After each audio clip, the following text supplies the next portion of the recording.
Hello, everyone. Welcome to the 21 Hats War Room. I'm your host, Lauren Feldman. My guest today is Vince Thompson, founder and CEO of Melt, a marketing agency based in Atlanta. Welcome to the War Room, Vince. Thank you so much. Really an honor to be with you today.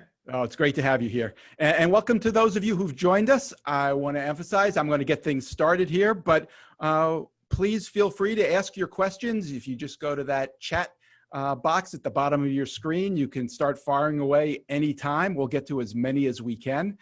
But Vince, to get started, tell us, I know a lot's changed, there's a lot going on, but tell us what Melt does and how things were going, let's say, for the first 2 months of the year. Well, thank you so much. And again, first acknowledge, all of us, we are in this together. If we've had loss of family or friends or loss of jobs, I mean, it's been a very trying time. So my prayers out to everybody impacted, and hopefully today will help provide motivation and inspiration. But Melt is a full service marketing agency. We do anything the big traditional ad agencies, but most of our focus is in around sports marketing, collegiate sports marketing, culinary marketing, food festivals, esports, and those types of activities. And so we've been blessed to represent the Coca-Cola company for 20 years, which I'm very proud of. Any relationship, any partnership to go that long, particularly in our industry, is great. We were in full prep mode, dozens and dozens, hundreds of employees and vendors for the activation of our 18th Final Four that was going to be in Atlanta, which was going to be a really nice victory lap for us and completion of working very hard. But it's also the busiest time of our year, activating against every sport and music and food festival, with the exception of the NFL and the college football season. And so literally the world stopped on Friday the 13th, literally just stopped. Wasn't it the night before that the NBA announced it was suspending? The night before the NBA, and then the next week we're going to be the conference basketball tournaments. And then, I know that weekend was going to be the conference tournaments, and the next weekend, that next Tuesday, we start March Madness in the Final Four. And so, and like I said, not only that, we were working on the Masters, the opening season of MLB, MLS, and a lot of those sporting events. We were working on the Hangout Music Fest and a lot of those types of things. And so, give us an example of what you do. What did you have planned for the Final Four, say? So for instance, around the Final Four, we produce a lot of the events and ancillary events that the fans attend. So on Saturday in Centennial Park, there were going to be giant music concerts. There were going to be wonderful fanfares for the kids to attend. And then so we call it putting the batteries in the flashlight. We activate all of those sponsorship activities around major corporations such as the Coca-Cola Company, IHG, Kia, Aflac, and the big boys that invest in sports sponsorships. You know, I've heard that term, activate. I know it's a marketing term. I've never been completely confident that I knew exactly what it means. That just means that you have a marketing plan, and when you activate it, you put it in motion. Am I right, or is there more to it than that? I'm sort of unsure what it means myself, but that's industry parlance for getting stuff done, shall we say. Okay, fair enough. So what happened when the world stopped on Friday the 13th? What did that mean for Melt? Well, the first consideration was the safety and welfare of my employees, because, How many do you have? We have, right now we have a lot fewer, but we had well over 100 going into the Final Four. And obviously families, and then we had contractors and vendors and those types of things. And so, and we are a big family. A lot of my people, we've been together for many, many years. We survived, recessions and 9/11 and all kind of things. And so, and they have families. And so that was paramount, was the safety of our people. Then you have to understand about our businesses, particularly marketing services, is that we wear a different set of hats for every client that we work with.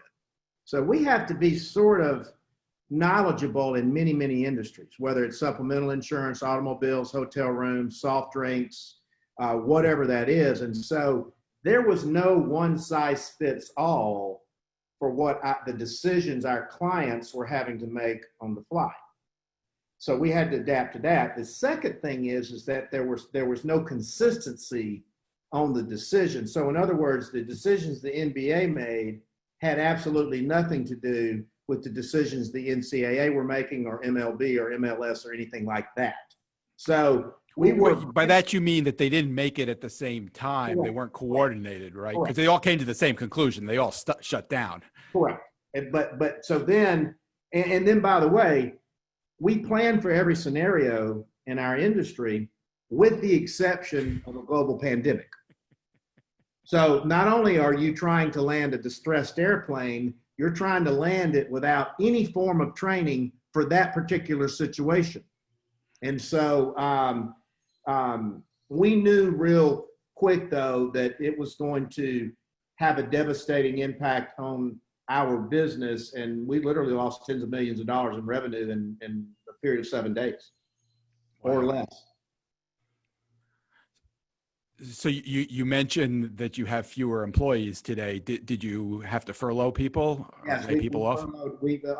Well, fortunately, unfortunately, we were able to furlough a big amount of our staff, but we've been able to maintain their health benefits, continue to counsel them.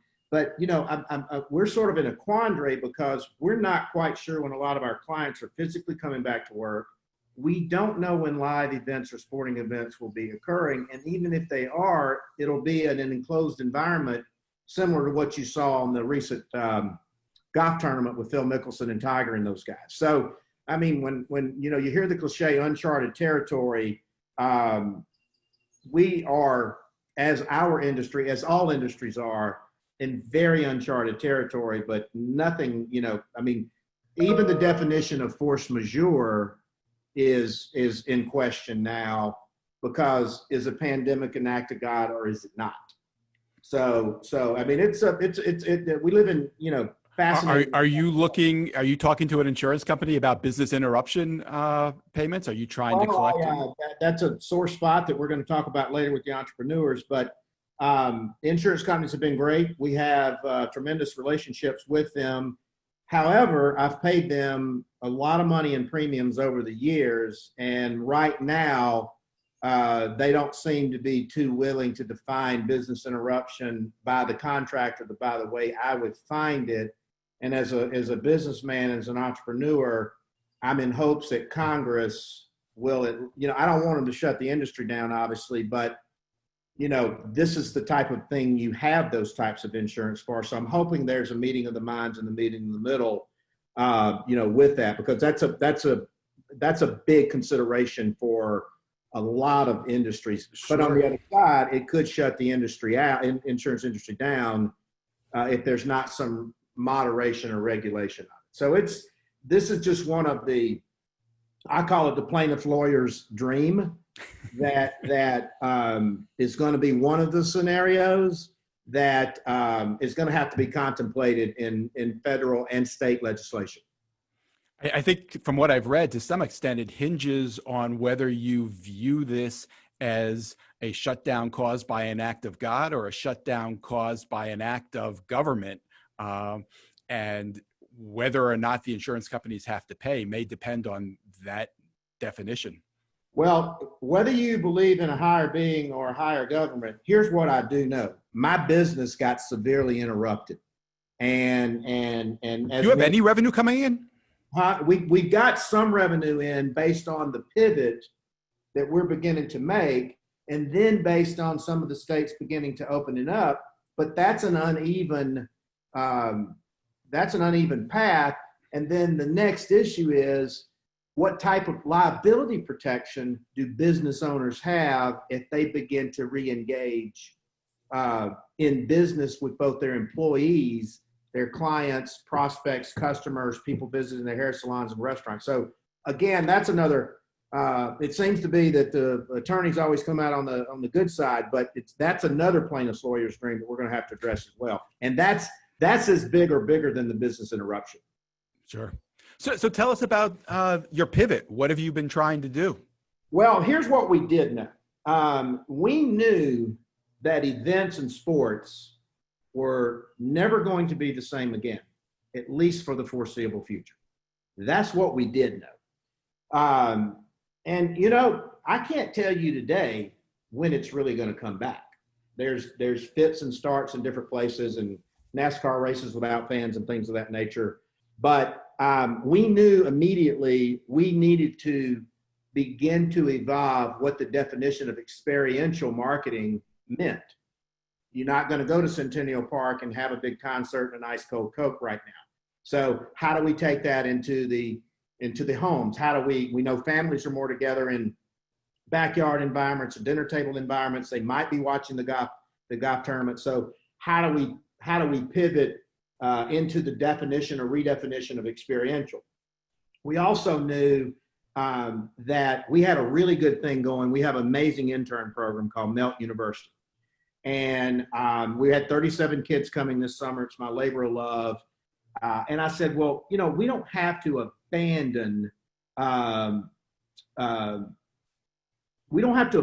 what we're doing for these kids. Let's share it.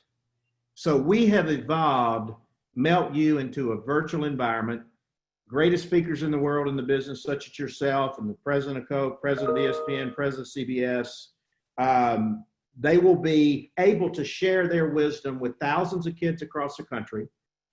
These kids will be able to network with these individuals, gain internships later down the line. And when we evolve out of this, we will have been able to evolve that from 37 kids into thousands of kids into an environment, because I'm telling you, one of the seismic changes you're going to see, not only in sports, is college students' view of the quality of their education, what they're willing to invest in that education, what's the return on that education, and is there a different alternative now?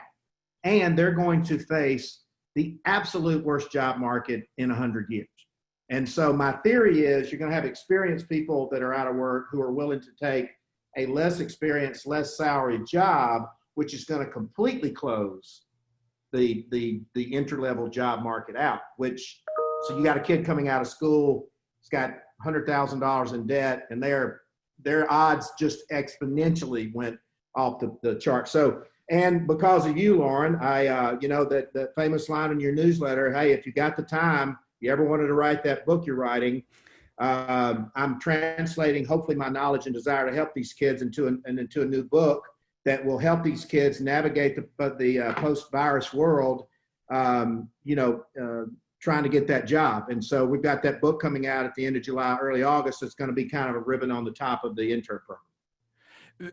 You've told me about the intern program, and it sounds fabulous. And we can talk some more about it, but that's not generating revenue for you, is it? No, but I will tell you this, and what we're going to do is we're going to model that business out. Now, what do I mean by that?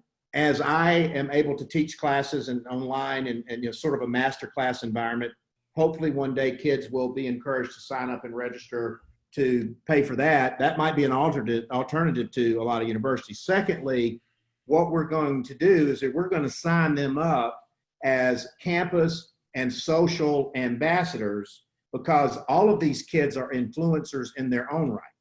So let's say your son or daughter had 1,000 followers on a TikTok or an Instagram or Facebook. We would be able to package that with thousands of other students and go to corporate America and say, hey, Hershey's, you may not be able to sample this new candy bar on campus now, but let's do a virtual sample occasion. Let's send it into the homes. Let's let the kids try it. Let's let them share it on Instagram. Let's let them post that followers. And then we'll compensate those kids downstream with new revenue based on a social ambassador model. And then obviously, we'll put a VIG in there as well. So we are going to attach a value proposition to it. We're going to a service proposition to it. But the other thing that I'm doing, Lauren, is that these kids, my goal is to build their resumes. So if I can say, hey, you went through Virtual Melt University, they were able to personally interact with the president of Coke or ESPN, then they were able to get paid for sampling occasions in a social or virtual environment, and then they're able to put that on their resume and have those communications with the Hershey's company, then that's a win win-win, but it's not straying off of what we do in a core environment with what we're trying to do in the in-home experiential or what we're trying to do with the kids. But it's a stark realization that, growth is, change is inevitable, growth is optional, choose wisely, that if Melt doesn't evolve that business, we'll die. And by the way, that's just a harsh reality that we're all facing. The idea you described of giving corporations a way to reach student age kids, even now when schools aren't meeting, sounds like a really smart kind of pivot. Are there other things like that you've been able to do for your clients? I know you can't do the events, there's nothing to market if the Final Four isn't being held, but are there things you have been able to keep doing or change and start doing for some of your clients? Well, for our core business, the pivot is that sporting events they're trying to revive them in a broadcast environment. So, and if you look at the ratings from the golf tournament, it was 5 to 6 million people. The production quality was very intimate, and so the ratings translate into people gathering around the television on their phone, drinking an ice cold Coke, a Budweiser, or home gating as we call it. So we're pivoting to say, okay, Lauren, if you and I are sitting at home watching the golf tournament, click to Instacart.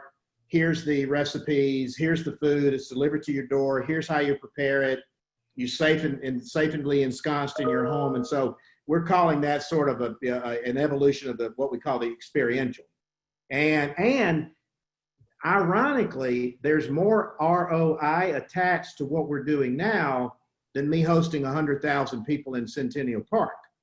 So, and then we can mine that data and ascertain that data out of that. Why is that? Is that because you can reach more people? Well, I can reach more people in a more efficient manner. And then I know that you're clicking on Instacart and the Kroger groceries are being delivered to your door. And I can see that volume, and Kroger can see that order coming in, and we can track how that order was generated. As it relates to the kids, what corporate marketers in America, the holy grail of corporate marketers, is reaching that kid from 19 to 24. They're independent, they're liberated, they're making their first brand decisions and brand love of life. And so if you can build that brand love, you can translate that kid into, a multi-million-dollar property, whether it's credit cards or soft drinks or automobiles or loyalty to a hotel. And so corporations are willing to pay a premium to reach that kid. So we're going to help them make money. We're going to help the corporations reach them. Then we're going to poll, we're going to research, we're going to test, because again, this is the most sophisticated consumer that has ever lived, and now more sophisticated ways to get in their heads. And I think I told you when we were having a pre-pro, is that even 3 months ago, and I'm known for bringing in really crazy ideas to clients, they may have laughed at me or thrown me out of the office. Now they're like, hey, we got to think differently, and we've got to be differently now. And that's one headline we're going to talk about with the businesses today. Now is the time to challenge convention. So speaking about your own business, have you already learned things in this crisis that you anticipate will change the way you do business going forward, even if we get back to some version of normal? A million lessons. I think from a personal perspective, it allowed me for the first time in 40 years to sort of step back and smell the roses. And I think that that's really interesting. I think it's given everybody a cause for pause and a pause for cause. I know we're all practicing healthy social distancing, but there's a local park, Chastain Park in Atlanta, that I take my old man jog on, which is a term for walking. And I have never seen so many families out frolicking and picnicking together, enjoying their company and their fresh air, practicing safe social distancing, of course. And so I know in my own life, it's allowed me to stop and smell the roses. Secondly, is that I think it's given all of us, in particular if we don't lose any loved ones in this crisis, really an ability to appreciate everything that we have, the forming a virtual bond with your parents and your coworkers really makes you sort of work harder to have a quality interaction with them when you're having a virtual bond. Because during the day, we're all taking, fire, we're in the foxholes, we're moving 1,000,000 miles an hour, we're rushing to meetings, we're eating lunch at our desk and all this. And so there would be quantity of interaction, but not quality of interaction. So I think I've gained a great appreciation, more appreciation for my people. And both me and my people are working hard to push ourselves out of our comfort zone, because we could just put on a traditional event all day long. Rewiring our business is one of the intellectually, mentally, and psychologically hardest things that I've ever done. And so you say you can't teach an old dog new tricks, but we're all going to be forced in this environment to appreciate things more, learn more, be more open, and to the challenges. And again, I'm talking to major corporate marketers all over North America. They're saying the same thing. Interesting. We've gotten a question. Somebody wants to know if this recording is going to be available afterwards. So they must be enjoying what you're saying, Vince. The answer to that is yes, we will make that available. We also got a comment from Larry McLean, who pointed out that you are the only employer he knows of, and I haven't heard of this either, who handled the unemployment filing for your furloughed employees. Tell us about that. Well, again, the most important thing is these aren't employees. They are technically employees, but we're all in this together. We were a family, and the main thing is I said, hey, we got to treat everybody like we want to be treated. It's the golden rule. It's common sense. We want to treat everybody with humanity. Hey, also, we don't want to leave them with a bad taste in their mouth, because we want them back. So I said, hey, let's give them all the because you looking at a lot of people, that unemployment was a foreign concept. Like, we're rocking and rolling and producing and pitching and great economy, and you got a 28-year-old waking up one morning going, wait, I'm unemployed? They don't know that system. And then we inherently know, and I always say, if you ever try to go to the courthouse or driver's license offices and get a driver's license, it takes you about 72 days to get that. So filing unemployment in the midst of a pandemic was going to be equally impossible. So my CFO and her team said, hey, let's help them navigate that process. Also, we can't leave people without health insurance in a pandemic. We can't do it. And so we made that decision to say, if somebody gets sick, or God forbid, they get in a car wreck or something during this, those people have done a lot for me and helped me build my business and hung in with me. So that's the least that we could do for them in this process.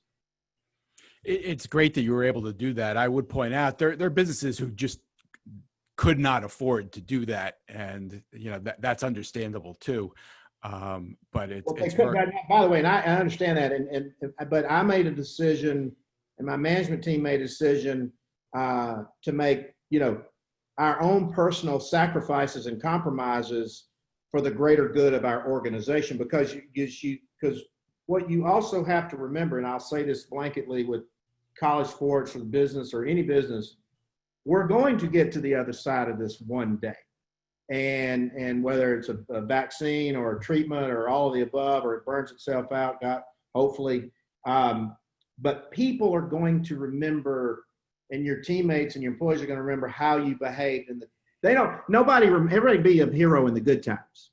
But when the stuff really hits the fan, they're going to remember for the rest of their lives how you treated them. Did you apply for a PPP loan? We did. Were you able to get one? We were very successful, and that has helped us maintain some of those standards.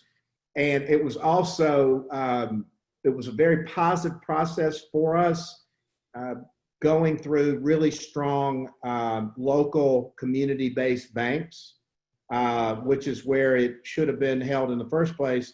But what I will tell you, and we'll talk about this with small businesses in a minute, there are going to have to be modifications made to the PPP, or the original intent of the loan will never be fulfilled to its original intent. We're a case study. You're kind of in the same situation that's made famous by restaurants. Restaurants get the PPP, but they have to be shut down. And yet the clock starts ticking, so they have to start paying their employees to stay home. Is that the situation you're describing? Well, by the way, we're worse than restaurants. Why is that? There are no live events right now. I mean, there's restaurants reopening and takeout and all that. We do 1,000 events a year. There are absolutely no events going on. And so, we like I said, we made it where our core can survive. There are very, and by the way, I know there's a debate about the unemployment and all these kind of things, but in fairness to people that had never been on unemployment, in Georgia, you couldn't have dumped a $50,000 or $60,000 a year person in the street and give them $300 a week. You couldn't do that. So adding that $600 federal stimulus, and like I said, I know there's debates back and forth on it, but from a humanity perspective, and then what people got to understand is that even Congress and the smart people in Congress and all that kind of stuff, they were flying by the seat of the pants no different than we were. So to pass a multi-trillion-dollar deal implemented through the Small Business Administration with 100 times or 10 times or 100 times what the SBA was usually used to distributing, all in all, they did a pretty good job. Because we've now been in this 10 weeks, but all things considered, and I'm telling you, had they not acted as fast as they did, even in an imperfect world, and it's still imperfect, but they're trying, we would have been in a heck of a lot more distressed situations than we are now. I think you're right about that. I do hope they make some of those adjustments on the guidelines that I think you were referring to in terms of what it takes to qualify for the loan to be forgiven. I think that's really important, and there seems to be a lot of interest in doing that. I don't know why it hasn't happened yet. Perhaps it still will.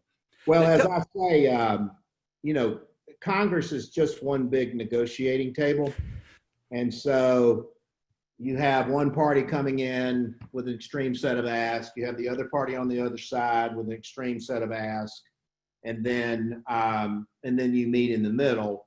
I think they knew they had to come together pretty quick because we probably would have thrown them all out of there had they not, with some help, and then get the brakes pumped to kind of see what worked and what didn't work. And I'll tell you another thing.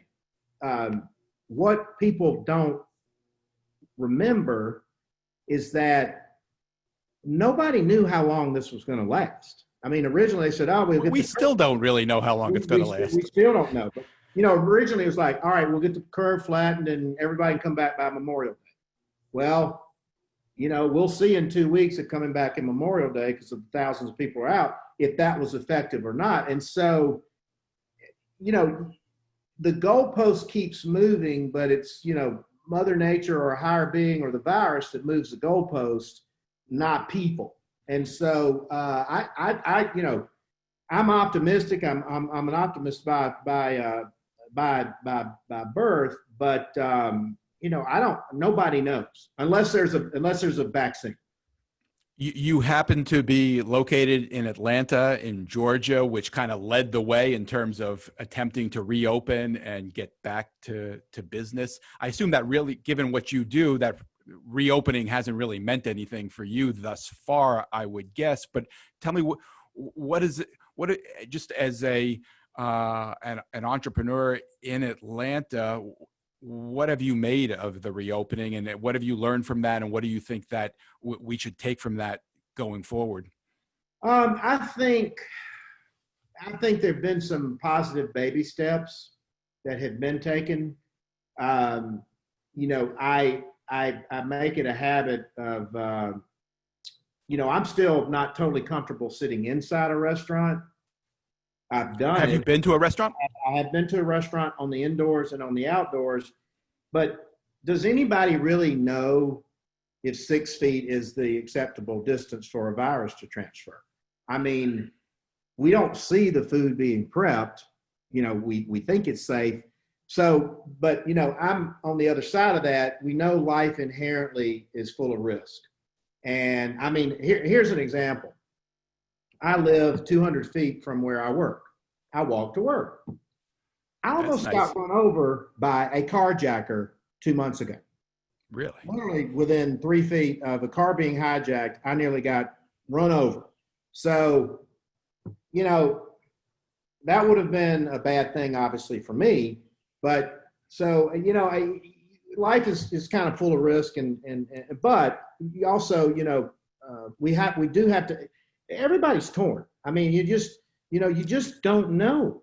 I talked to somebody. I live in New Jersey, and we're still shut down here, so I haven't even thought about eating in a restaurant. But I talked to somebody in Texas who described what it was like, and it sounded completely joyless. Like, what is the point if you're going to go somewhere and everybody is subdued and separated, and they have to be everything's so careful. There are no utensils on the table. There's no salt on the table. It's just a very different kind of experience that you still have to pay good money for.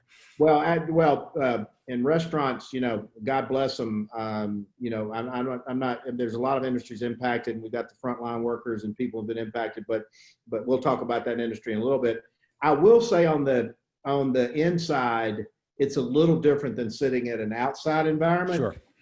Particularly, we've had this beautiful spring in Atlanta. And I go, I think this is the prettiest spring I've ever seen. But then I go, well, maybe this is the first time I've ever noticed it was a pretty spring in Atlanta. So I'm taking that time. Smelling the roses. Smelling the roses. But the other thing you got to understand about the restaurants is that a restaurant is modeled against the number of tables and the number of diners that they can move in and out of a restaurant, say from 5 to 10 at night. So let's say there's a restaurant with 100 tables.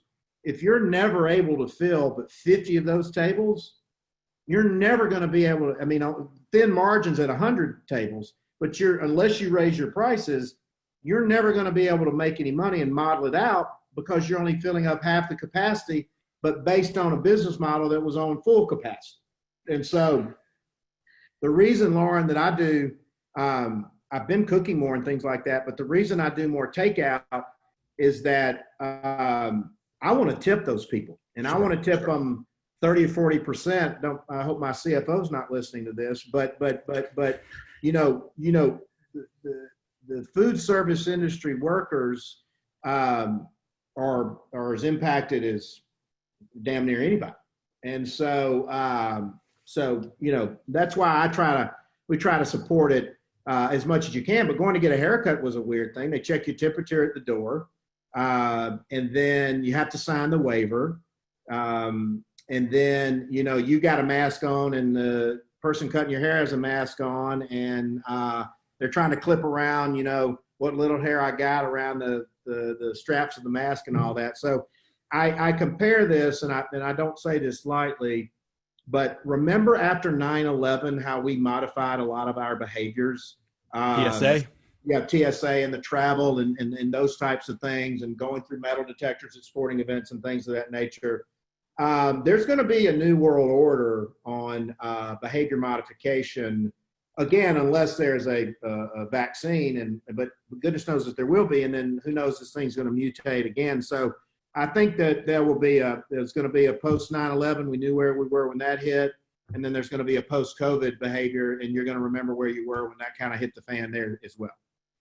You work with restaurants. I'm curious, have you seen any interesting pivots by restaurants? Well, I'm glad you asked that. I've seen some that have not made the pivot successfully because they were hung in their old ways, which means they probably will not survive. And then I'll give you an example of a group in Atlanta. There's a chef named Chris Hall. And Chris Hall has a collection of restaurants called Local 3, Muss and Turner, and a private club called the War Horse. And what they did beautifully is that they family styled all of their specialties and all their menus. because they knew families were going to be in. They upcharged it, which everybody was willing to pay for the convenience and to the help. They did a masterful job on the email marketing and on the social marketing. And that's one of the things I want to talk to the small businesses today, is that those guys didn't use anything but off the rack tools and off the shelf tools to make this giant pivot. And then there's a great charity for food services in Atlanta called the Giving Kitchen, which is a fund that goes to distressed food workers. They won the James Beard Award humanitarian this year. And then you have an option to make a contribution to the Giving Kitchen, which means you're helping the food service community and you feel good about yourself. You know that money's going directly to, people in the food service industry. So I would say if you looked at how they pivoted that business in a holistic environment, they would be a model in the food service and restaurant business. But a lot of other restaurants here, and it depends on the type of, well, I guess it actually does though, but a lot of restaurants here have done a positive pivot to the takeout. The other thing that the Chris Hall and some other restaurants have done is that they did these discounts on the gift cards. So like, hey, you can buy $100 worth of gift cards for $50. Well, that was immediate cash flow. And the redemption rate on gift cards is 10, 20, 30%, whatever it is. So that was free cash that they banked. But I've seen a lot of other, operators that just refuse to move off their traditional business model, and I don't think it'll work out well for them. You mentioned the marketing that was successful for Chris Hall. Let's get into this conversation. I know you think that there's an incredible opportunity right now for small businesses to seize this opportunity to market their businesses in a way that wasn't possible before the crisis. Why don't you start? I want to get into that, but why don't you start by telling us exactly did Chris Hall do? You mentioned newsletter and well, I think, and here's, by the way, it's the same thing that we did with Melt. And I know that lots of businesses are in varying degrees of distress. I get that. But we stepped back and we said, okay, we've got really good core business fundamentals. We've got sound business fundamentals, and what are we good at?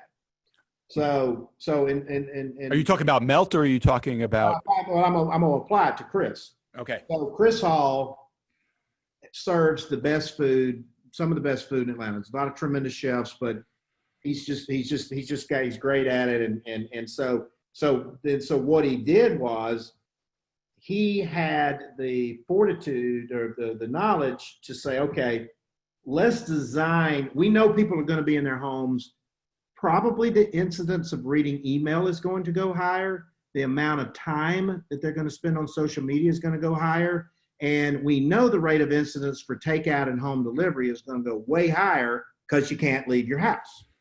So the first thing he did was he translated those menu items into an email environment. And it wasn't just like, hey, restaurant XYZ is open for takeout. He said, this week at, Local 3, on Monday, it's spaghetti night. Tuesday night is shrimp night. Wednesday night is steak night, whatever it is, but it allowed you to plan that meal and that meal occasion for the week. It also, they put it out right when you were doing your grocery shopping for the week. So you knew, hey, I want to fix a home meal one night, and then maybe on Thursday night, we're gonna order and have it delivered, or I'll go pick it up. So they did a wonderful job, not only of just saying, hey, we're open, and doing a wonderful job of communicating those menu items, pricing it right, but the strategic timing of how they got that messaging out into the marketplace.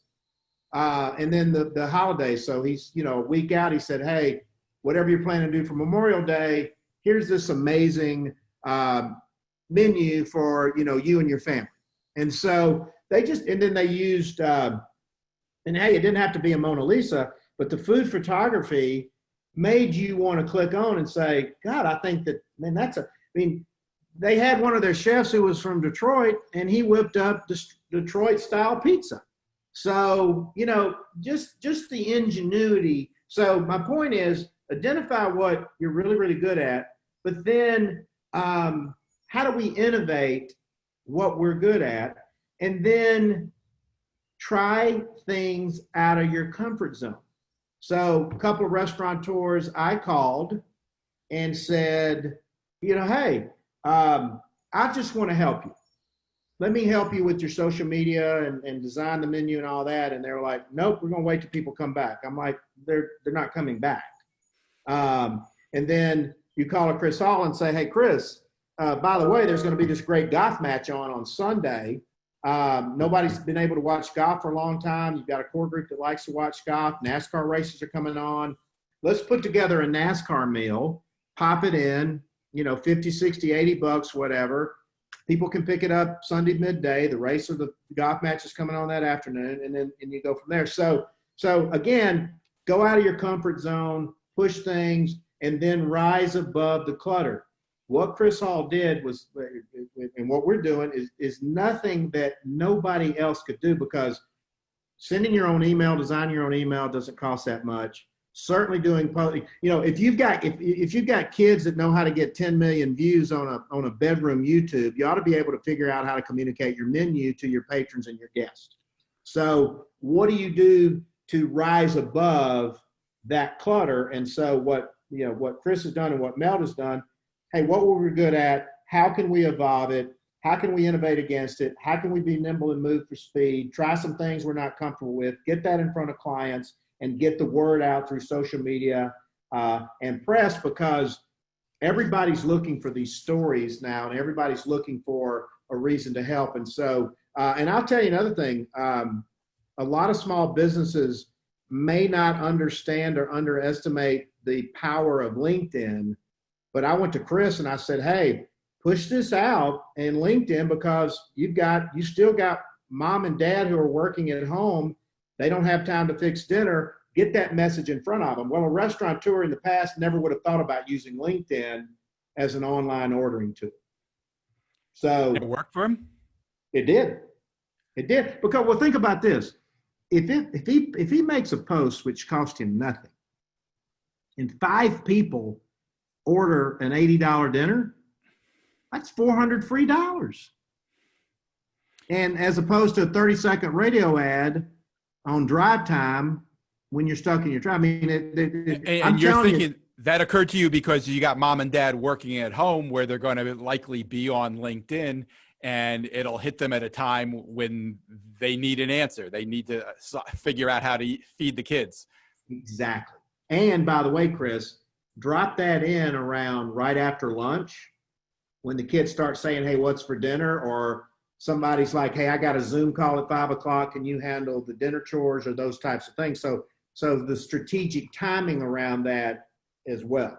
Did he have a following on LinkedIn? Because that's not necessarily something that most restaurants would have. Well, what he did was he went in and he had members from Warhorse, like myself, that had followings. He tapped into those followings. And then not only that, he had email lists of his patrons that he cross-referenced with the LinkedIn. So, and by the way, it just took somebody sitting there with some keystrokes and some images. And so, so you generate a couple thousand new revenue. That might have been his full night at a Local 3 before the pandemic. So I'm telling you, this is going, invention, necessity is the mother of invention. You're going to see I think you'll see a lot of innovation, a lot of winners come out of this. But we'll spell it out. Why is it you think this is a great opportunity right now for small businesses? I mean, obviously there are some difficult situations. Not everybody has money to spend on marketing right now. Not everybody's operating at full capacity. That everybody's got all kinds of issues to deal with. Why do you think this is such a good time for marketing? Well, let me say this. Obviously, and you and I've talked about this, is that people's safety is paramount, and a lot of people have lost loved ones and have suffered. To your point, a lot of businesses are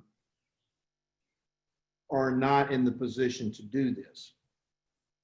But if it's the game of survival, you've got to be nimble. You have got to push yourself out of the comfort zone.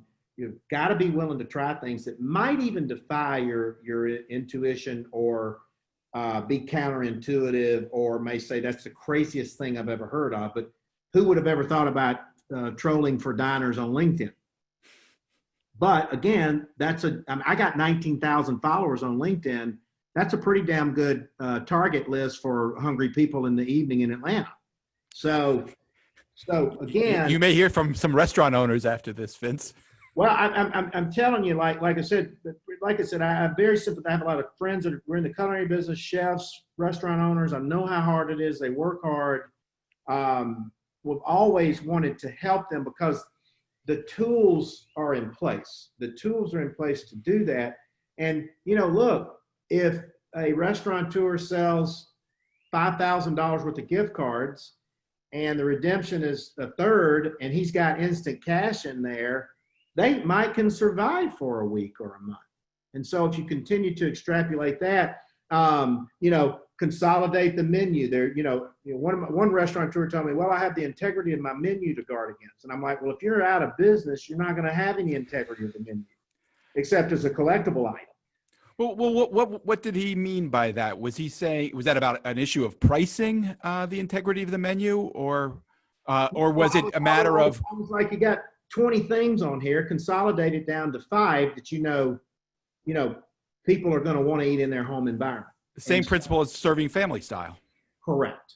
And so, and one pizza place that we counseled on, we're like, look, position this as away from being a pizza place to a family gathering at night with pizza. And so, and then, and by the way, there's a golf tournament on, or a race on, or a Netflix binge on, or something like that. And so, again, you really have got to invert the entire lens of how you looked at your business, because if you don't, more than likely you won't be in business. And if you read about the businesses that were teetering, there were a lot of business teetering anyway, and all they needed was this little tap out of the comfort zone to tilt the machine. I use a pinball analogy. And so now is the time to move out of that comfort zone, challenge your convention, and there are no bad ideas right now. Like I said, I would have got laughed out of the room with a lot of things, 3 months ago, and now they're like, well, hey, maybe we'll try that. I had a friend from Auburn who's a pilot in North Carolina, and he and his friends, he and his family did in-home Olympics where they were bouncing ping pong balls and stuff. They got 50 million views. Wow.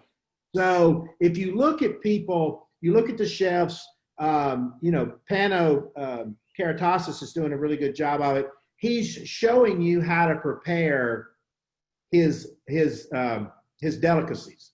So you can either order it from him, you can either order it prefix, you can order it where you could fix it yourself, or you can go to the store and order it. That's the first time, Pano, I'm using him as an example, has been able to, hey, here's how you fix my lovely octopus in the home environment. Because in the past he could say, well, I want to get them in here and capture that revenue. Sure. He's thinking differently. So, and he'll probably accomplish both goals, because most people are not going to be able to make it as well as he does. And they'll still, if they like it, they'll still come in for his when they can. Well, that's my point. Like I love Fox Brothers Barbecue, but it's on the other side of town, so I'm not going to ride down there and do a pickup or takeout. But I want to know how to make their sauce. They put the sauce out there. I'm like, man, this is unbelievable. I cooked my nice ribs. That was so nice of them, and I put a shout out to them. And then when we go out to dinner again, I'll go patronize that business. So I'm not saying anything that's earth shattering here. It's just that be afraid to break that base and shatter anything that you've thought about in the past, because your business survival may hinge on it. Along those lines, we got a question from Gavin Lyons, who I suspect may be a friend of yours. He says, "Hey Vince, how long is it going to take to get back all the money you have lost?" Well, Gavin, shout out to you. Well, probably never. We'll just have to continue to move forward. And because, by the way, our business model is about to shift. So we don't know when there will be giant concerts. So, I'm maybe we'll make it up in a short period of time because this will go away and sports will come back and concerts will come back. So then we'll have our traditional business, but then we've got our new business set up. But I'm focused on our survival, and I'm focused on putting good karma out in the universe by helping our clients and these kids through this online learning program. Because, like I said, Lauren, you triggered me on the book. I've been wanting to share the intern program with a national audience for a long time. And because I see a need for it, kids are getting good educations in the colleges, but they might not be being prepped to get that first job in the real world. And now they're really going to be into a massive tumble cycle as well. That's a perfect example of the kind of opportunity that this crisis has presented. There's never been the kind of need for a program like that than there is right now. Well, and again, so think about it. We're doing something that we know a lot about, that we have a passion for. There's a need-based environment out there, and we're evolving to meet that need. And I believe there will be a lot of profitable opportunities emerge out of that.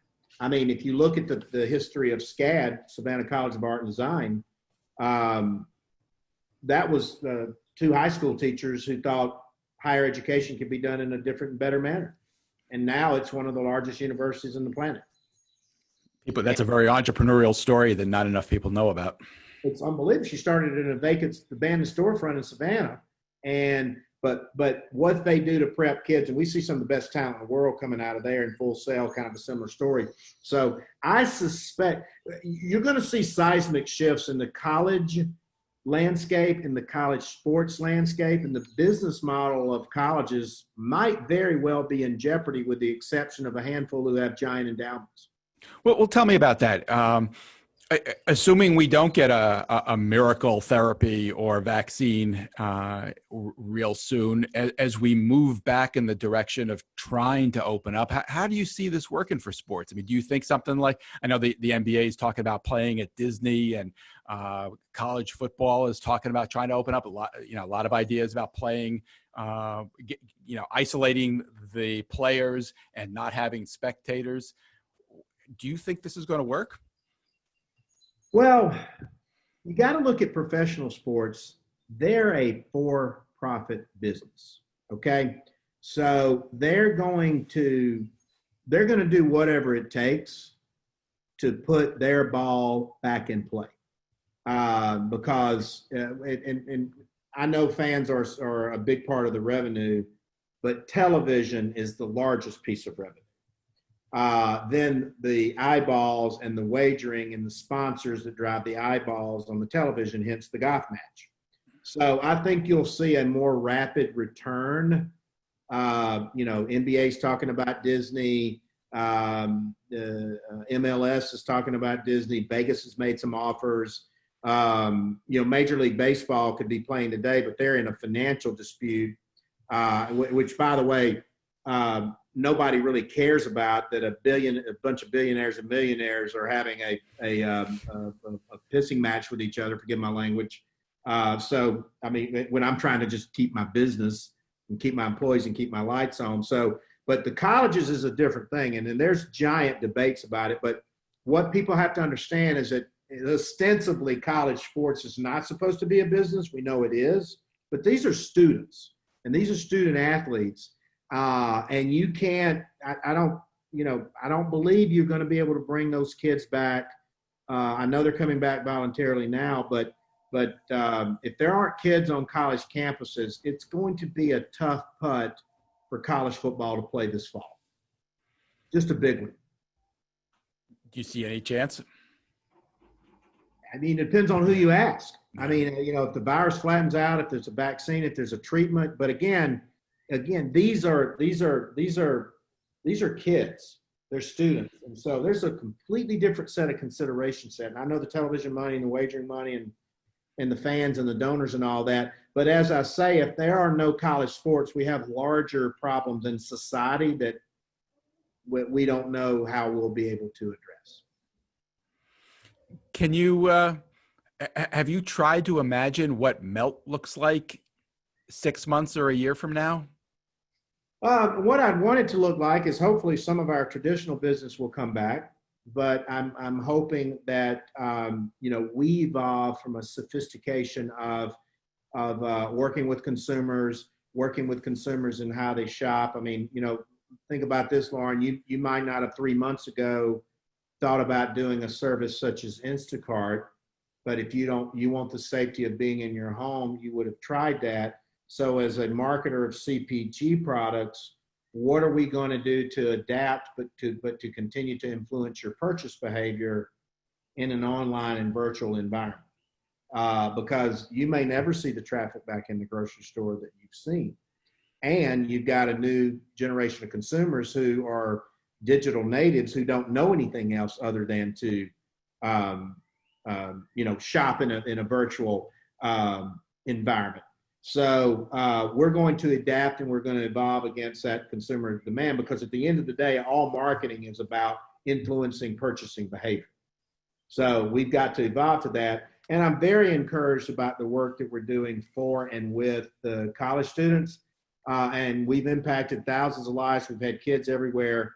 And so to be able to take that into a virtual environment, to be able to influence those kids, it may morph into a placement service. It may morph into an intern service. It may morph into an event certification. It may morph into going into major corporations and helping guide them through hiring this next generation of kids, because you typically have a 40 or 50-year-old in HR trying to market to a job to a 23-year-old, and there's a gargantuan gap in that process. So but we're not going to go away from what we know, which is the college kid, the college campus, the college sports, the college environment, and things that are going on in sports and live events, because our core business is around consumer behavior, and our second core business with these kids is influencing future consumer behavior. Got a question. Is there a way to partner with these local restaurants to do a family style event with a small group and use Melt's platform to help both businesses out when sports come back? Oh, absolutely. And matter of fact, I'm very excited about it, because like I said, but the first thing is we've got to have some certainty on when the scheduling is going to occur. So, like the Last Dance was a binge watch that they promoted on ESPN. The ratings are up on NASCAR. Those are on Sunday afternoon. They promoted that golf match with Tom Brady and those guys very heavily. You knew that was destination viewing as well. So you've got to kind of start from there. But we've also got, there's National Hamburger Day, there's National Pizza Day, there's the 4th of July coming up. I think there was probably a big miss from a lot of restaurants by not taking advantage of these virtual and drive-by graduations. And so, because interesting. And it didn't even dawn on me until I was walking through Chastain one day, and the Galloway School was doing their drive-through graduation. I'm like, man, this would have been, a primo for a local food service company, pizza, burgers, hot dogs, whatever, to have dropped in on all of these environments, because I went through my son's high school graduation last year, but I mean, that's a milestone. That's the first milestone in kids' lives, one of the first, and they just weren't able to do anything. So you've got to be thinking ahead now, like, what if there's not public school, private school, lower school, secondary school? It's going to create a hardship for families and multiple working families and working from home and watching your kids and homeschooling your kids.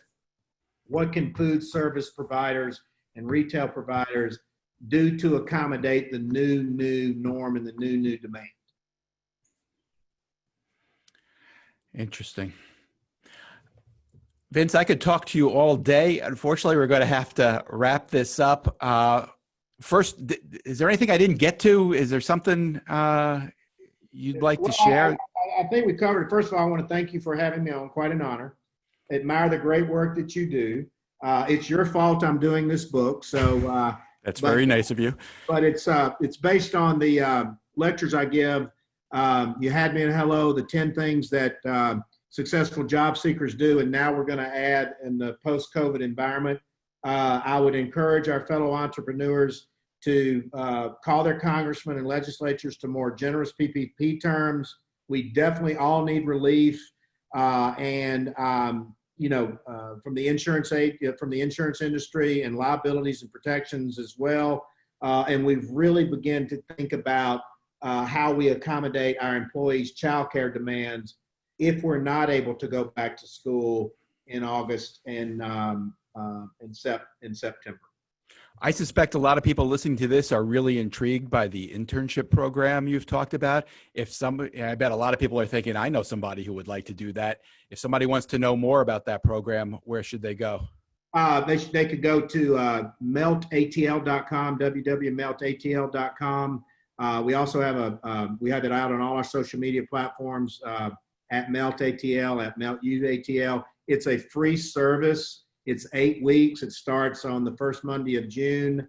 Amazing podcast, video cast, lunch and learn from the book.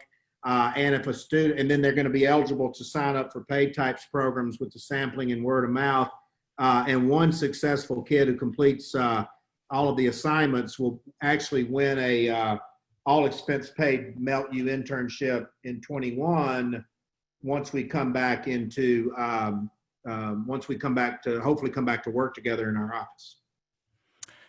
Vince Thompson is CEO of Melt. Vince, thank you so much for taking the time today. Really appreciate it. Really enjoyed it. And thanks to all of you who joined us and asked questions. Really appreciate it. There will be a recording of this that we will release. You can find it by going to our Twitter account, which is at 21_hats. You could also sign up for our daily newsletter there. Vince, I believe, is a reader of the 21 Hats morning report, which is kind of a compendium every morning of the stories we think entrepreneurs need to see right then in the morning. Vince, thank you. Really appreciate it. It's quite an honor. Thank you so much for your time. Stay safe out there, everybody. Thank you.